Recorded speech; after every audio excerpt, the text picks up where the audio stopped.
से कितने लोग आज भी लोगों पर डिपेंड हैं? Tell me. प्यार के लिए, इज्जत के लिए, हर चीज के लिए।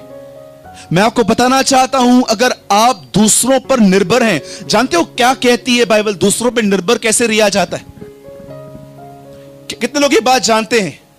ओल्ड टेस्टामेंट में बाइबल कहती है, अगर कोई पुरुष स्त्री के साथ व्यभिचार करे, लिखा है वो श्रापित हो। राइट?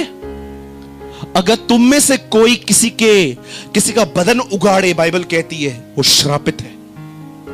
उसके बाद बाइबल कहती है, अगर तुम्हारे बीच में कोई माता पिता का अनादर करे तो वो श्रापित है। हम ये श्राप है ना बहुत अच्छे से याद रखते हैं, पर आप में से कितने लोग को ये श्राप याद है? श्रापित है वो जो कोई मनुष्य पे भरोसा करे। Tell me. हाँ, जानते हो जब आप है ना किसी इंसान पे प्यार, इज्जत, पैसों के लिए जिस किसी पे आप डिपेंड हो जाते हो ना, आप जानते हो आप क्या करते हो? मैं आपको बताऊं, आप है ना उस आदमी की आराधना करते हो। आप उससे कहते हो तू मेरा परमेश्वर है, मैंने तेरे नाम का बपतिस्मा लिया है। कई लोग कहते हैं मूर्ति पूजा का मतलब होता है सिर्फ मूर्ति की पूजा करना। जानते हो इफिसियों में पौलुस क्या कहता है? लालच जो मूर्ति पूजा के समान है। पढ़िए आराम से।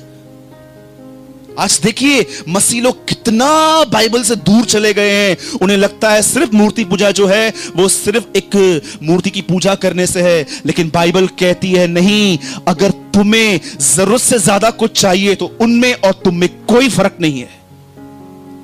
Always remember this things.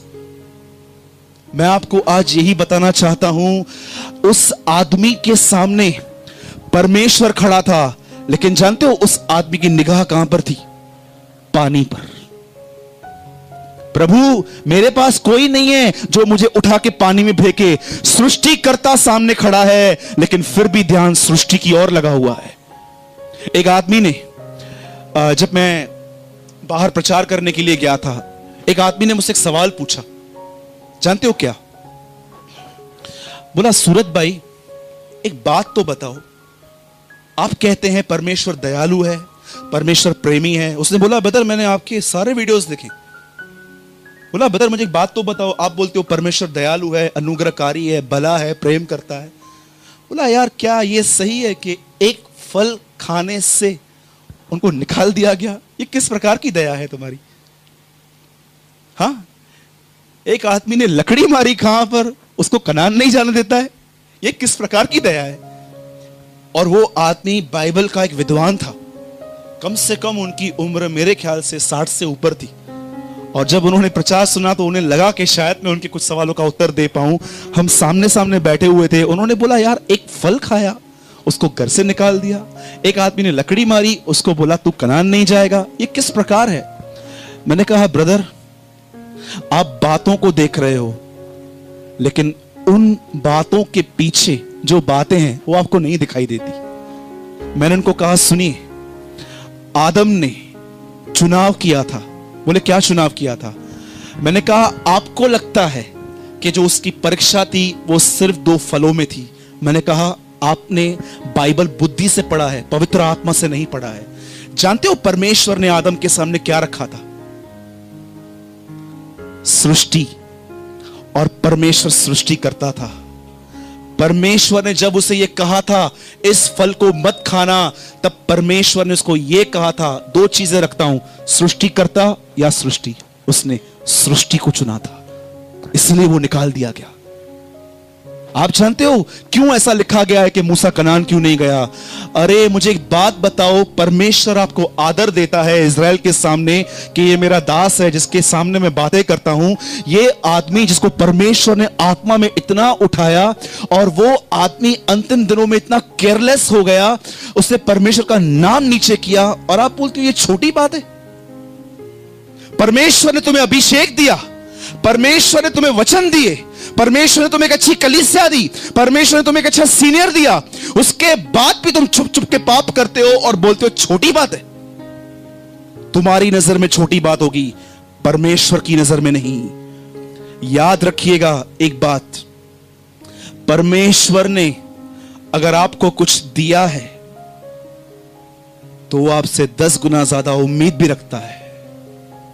क्या कहा प्रभु ने, जिससे मैंने दिया है। एक स्टोरी बताता हूं आखिरी, और मैं 2 मिनट में मैसेज खत्म करूंगा। सुनिए, आप में से कितने लोग ये स्टोरी जानते हैं बाइबल के अंदर? आप जानते हो आप में से बहुत सारे लोग आत्मा में क्यों नहीं बढ़ पाते? मैं आपको बताऊं, क्योंकि आपको पीठ पीछे लोगों की बात करने की आदत है। इसीलिए आज परमेश्वर आपको अभिषेक नहीं देता है। You are so careless. एक बहन है, she is living in Mumbai, Bombay में रहती है। वो बोलती है, ब्रदर मैं बहुत प्रेयर करती हूं, इतना प्रेयर करती हूं, इतना प्रेयर करती हूं। मेरे चर्च में मेरा नाम जानते क्या है? हन्ना।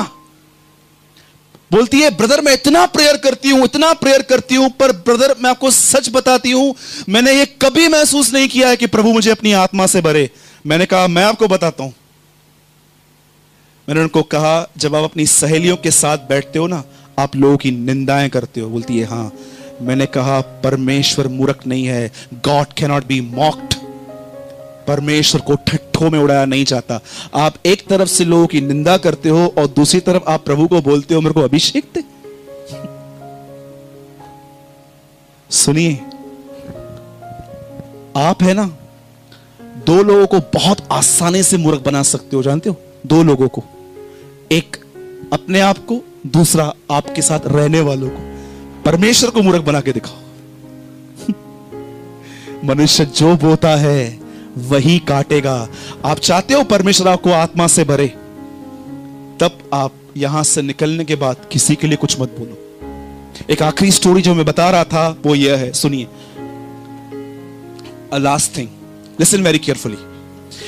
यीशु मसीह ने उठाए जाने से पहले अपने चेलों को एक साथ बिठाया था और उसने कहा कि मैं किसको 10 थोड़े दूंगा, किसको 5, किसको 3। 10 वाले ने 20 बनाए, 5 वाले ने 10 बनाए, 3 वाले ने 6 बनाए। राइट? उसके बाद बताइए, एक आदमी ने जिसको कुछ थोड़े दिए गए थे, उसने कुछ भी नहीं किया। क्या किया बताइए? जब स्वामी आया तो उसने आके क्या कहा? क्या तू मेरा स्वभाव नहीं जानता? बोलता है, क्या है तेरे स्वभाव में? मैं वहां काटता हूं जहां मैं बोता भी नहीं हूं।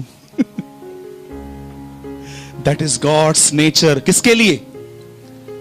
उनके लिए जिसको उसने बहुत दिया है। याद रखना। आप जानते हैं, एक कड़वी सच्चाई बता के I'll finish. Listen. आप जानते हैं, मसीह जीवन में सबसे स्ट्रिक्ट जजमेंट किसके ऊपर आएगी? सबसे कड़ाई से न्याय किसका होगा? मैं आपको बताऊं? हाँ, मैं आपको बताना चाहता हूं। एक सच्चाई है, इसको हमेशा जानिए। हमारे कलीसिया में एक भाई आता है। जब वो प्रभु में नया नया आया था तो वो प्रभु में बहुत आगे था। इन दिनों में वो थोड़ा आत्मा में पीछे हो गया है। जानते हो, अभी वो प्रभु में बढ़ने की भी कोशिश नहीं करता है। जब मैंने उसको बोला, ब्रदर कल भी वापस आना है, आज ही वापस आ जाओ ना। बोला, नहीं ब्रदर मैं नहीं आ पाऊंगा अभी। बोला, क्यों? बोला, वचन में लिखा है ना, पिछले पहले पहले पिछले हो जाएंगे।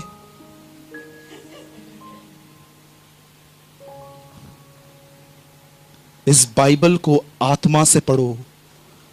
न्याय के दिन जिन्हें तुम बहुत आत्मिक समझते थे वो सब पीछे होंगे, लेकिन एक ऐसे भाई बहन जो कभी सेवकाई के लिए आगे नहीं आए, चुपचाप से जी रहे थे और तुम उन्हें हमेशा जीरो समझते हो, वो सबसे आगे खड़े होंगे वहां पर। That is a Lord's word. That is a Lord's word. वो बहनें जो आपको आत्मिक दिखती हैं पर उनका जीवन आपको नहीं पता, बाइबल ये कहती है ऐसा संभव है उस दिन वो सब पीछे होंगी। लेकिन वो बहन जो बेचारी किसके लिए कुछ नहीं कर पाती थी, सिर्फ घर पे बैठ के दुआएं करती थी। यीशु मसीह यह वचन कलीसिया के लिए नहीं, यीशु मसीह यह वचन न्याय के दिन के लिए कह रहा था। एक दिन जानते हैं क्या हुआ? मार्टिन लूथर जब परमेश्वर की सेवा कर रहे थे, एक पास्टर उनको इतना सताता था, इतना परेशान करता था, वो जहां कहीं भी जाता प्रचार करने के लिए वो पर्चे बांटता था। अरे मत जाओ, झूठा भविष्यवक्ता आया हुआ है, और वो सबके पर्चे बांटता था। एक दिन मार्टिन लूथर बीमार पड़े, हॉस्पिटल में सोए हुए थे। एक आदमी ने, जानते उसके आके क्या पूछा? बोला, लूथर एक बात पूछना चाहता हूं, जिस आदमी ने तुझे सताया है, तुझे लगता है ये स्वर्ग जाएगा? बताइए लूथर ने क्या कहा होगा? अगर आप होते तो आप क्या बोलते? नहीं नहीं, मैं कहां से जा पाएगा ये आदमी, ये गया तो मतलब परमेश्वर न्यायी है। हम तो ऐसा कह देंगे। आप जानते हो लूथर ने क्या कहा? 100% वो जाएगा, लेकिन मुझे दिखाई नहीं देगा। मार्टिन लूथर को कोई सता रहा था, और एक आदमी जब वो बीमार पड़ा उसको आके पूछता है, लूथर क्या तुझे लगता है यह आदमी स्वर्ग जाएगा? बोलता है 100% जाएगा, लेकिन मुझे दिखाई नहीं देगा। बोला क्यों? बोला वो सिंहासन के बहुत आगे होगा, मैं बहुत पीछे रहूंगा। That is the spirit of sun brother Martin Luther. बोला ये आदमी स्वर्ग में प्रभु के बहुत करीब होगा, मैं पीछे रहूंगा, मेरे को कहां दिखाई देगा। ये संतों की आत्मा है, इसलिए प्रकाशित वाक्य कहती है, मैं नबियों की आत्मा का परमेश्वर हूं। I am the Lord of spirit of profits. मैं आज यही आपको समझाना चाह रहा था। आशीषित हैं आप जब आपकी मदद करने वाला कोई नहीं, यीशु मसीह आपके पास आएगा। बोलिए आमीन। कितने लोग चाहते हैं यीशु मसीह आपके पास आए? So don't depend on people, depend upon the Lord. अपने बाजुले का हाथ पकड़िए और उसके लिए प्रार्थना कीजिए कि इनकी डिपेंडेंसी टूटे। प्रे। प्रभु मैं प्रार्थना करता हूं इनकी निर्भरता टूटे, मनुष्यों से मदद आना बंद हो। हमें यह सीखना है हमें किन की मदद करनी है, किन की नहीं करनी है। Lord B with you.